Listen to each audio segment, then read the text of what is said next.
E aí, as boas-vindas a mais uma análise. Hoje, a gente vai mergulhar de cabeça num estudo super intrigante sobre como um currículo educacional feito para jovens mapeia e responde a ideias seculares. O nosso objetivo aqui é desconstruir, de forma totalmente imparcial e estruturada, a visão de mundo que esse material apresenta. A gente vai focar exatamente em como ele enquadra o que chama de ideologias. E um detalhe importante, tudo que a gente vai ver saiu direto das páginas desse guia de estudos, tá bom? Vamos lá.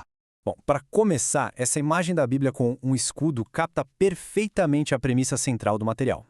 O texto já chega estabelecendo um cenário bem claro, uma verdadeira batalha espiritual. A ideia que eles trazem é que a fé não é só algo para ser aceito de forma passiva, mas algo que precisa ser ativamente defendido contra ameaças externas, ameaças mundanas. Esse escudo ilustra exatamente essa necessidade de proteção contra o que os autores consideram ensinamentos enganosos. Para organizar a nossa conversa, a gente vai dividir o conteúdo em 5 passos rápidos. A batalha das ideologias, o que é ideologia, o materialismo histórico, o relativismo ético-moral e, por fim, a resposta da Igreja. Parte 1. A batalha das ideologias. O conflito entre a revelação divina e o mundo secular. Toda a nossa análise de hoje nasce desse guia de estudos trimestral chamado Jovens Aluno, publicado pela CPAD para o segundo trimestre de 2026. O foco declarado da revista é bem direto: equipar jovens cristãos para que eles consigam identificar e resistir a ensinamentos que batem de frente com o que o material define como verdade bíblica. Basicamente, é um manual super prático, feito sob medida para estudantes que estão lidando com visões de mundo muito contrastantes no dia a dia. Parte 2. O que é ideologia? Como o guia define os sistemas de pensamento humano. Agora, um ponto que chama muita atenção é como a palavra ideologia é conceituada aqui. Olha só, os autores não tratam isso só como um conjunto qualquer de ideias políticas, sabe? Para o material, uma ideologia é, no fundo, um substituto criado por humanos para a sabedoria divina. É um sistema que tenta puxar a autoridade para si mesmo na hora de explicar a realidade, a moralidade e a própria existência. Tudo isso sem depender de Deus, operando só com base puramente humana e secularizada. E aí chegamos no ponto crucial: o impacto prático dessas ideologias. O guia faz um alerta forte dizendo que adotar esses pensamentos corrói a fé de 3 jeitos principais. Primeiro, gera um conflito interno gigante sobre valores morais, tipo família e justiça. Segundo, acaba criando um evangelho secularizado, ou seja, a fé cristã perde aquele caráter transcendente e vira só uma ferramenta de utilidade prática ou transformação social. E terceiro, ameaça diretamente a integridade das doutrinas históricas. Para dar peso a esse alerta, os autores trazem referências bíblicas como evidência principal. Esse versículo da carta aos Colossenses, por exemplo, ganha muito destaque no texto. Ele serve como um aviso para quem estuda não ser capturado ou feito de presa por filosofias e tradições meramente humanas. É uma forma de reforçar bem aquela linha que separa o que eles consideram sabedoria espiritual e as visões de mundo focadas puramente no ser humano. Parte 3. O materialismo histórico. A crítica do guia ao marxismo. É aqui que o estudo vira os holofotes para a teoria de Karl Marx e Friedrich Engels. O guia descreve de forma bem objetiva que o materialismo histórico interpreta toda a nossa história com base nas relações materiais, mais especificamente a economia e a produção. O texto reconhece claramente essa premissa da teoria, mas rejeita com muita firmeza a base materialista e ateísta que sustenta todo esse sistema. E aí a gente vê um contraste profundo, que é o verdadeiro coração do argumento deles. O material coloca 2 visões lado a lado. De um lado, a perspectiva marxista, que foca na luta de classes e na matéria, naquilo que é tangível. Do outro, a perspectiva bíblica. E o currículo defende que essa visão não se baseia numa luta material, mas sim numa batalha espiritual, colocando sempre a soberania continuada de Deus no controle da história humana, independentemente das forças econômicas. E a coisa não para na teoria, viu?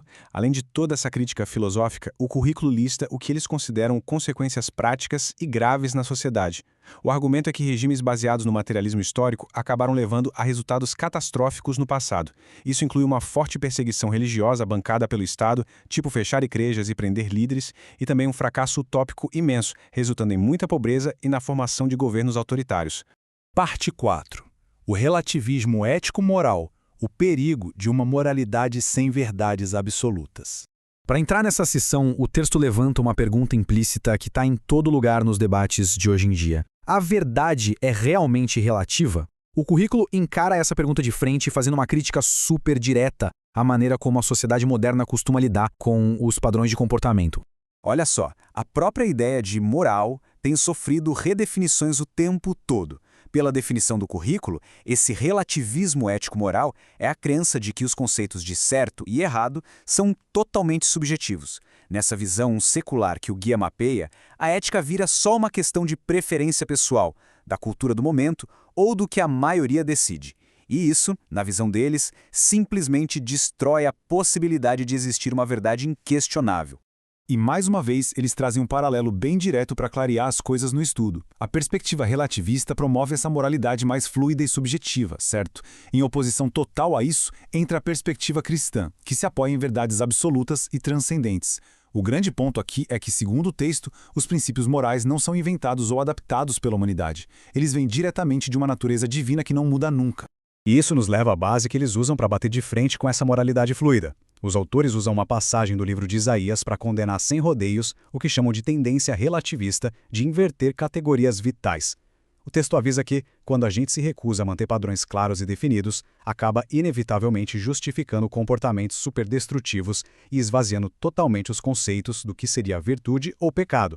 Parte 5. A resposta da Igreja à armadura espiritual prescrita aos estudantes. É aqui que o material prescreve um plano prático e bem estruturado. O passo 1 é cultivar um discernimento constante e profundo, sempre testando as ideias à luz dos textos sagrados. O passo 2 exige firmeza nas doutrinas históricas, sem abrir mão delas ou negociar por causa da modernidade. E o passo 3, que o currículo considera o ponto de virada, é entender que não se vence esse conflito só com debates intelectuais na academia, mas sim usando armas espirituais e mantendo uma vida de oração. Mas é claro que toda essa teoria vai esbarrar no mundo real. Essa imagem bem marcante do chapéu de formatura em cima das páginas tem tudo a ver com o ambiente acadêmico. Afinal, o grande objetivo desse currículo, e os editores deixam isso bem claro, é preparar e equipar a juventude cristã para entrar nesses espaços intelectuais complexos, como as universidades, sem se sentir encurralada ou ameaçada. A ideia não é a fuga, mas sim prosperar com maturidade em lugares que frequentemente vão desafiar a fé original.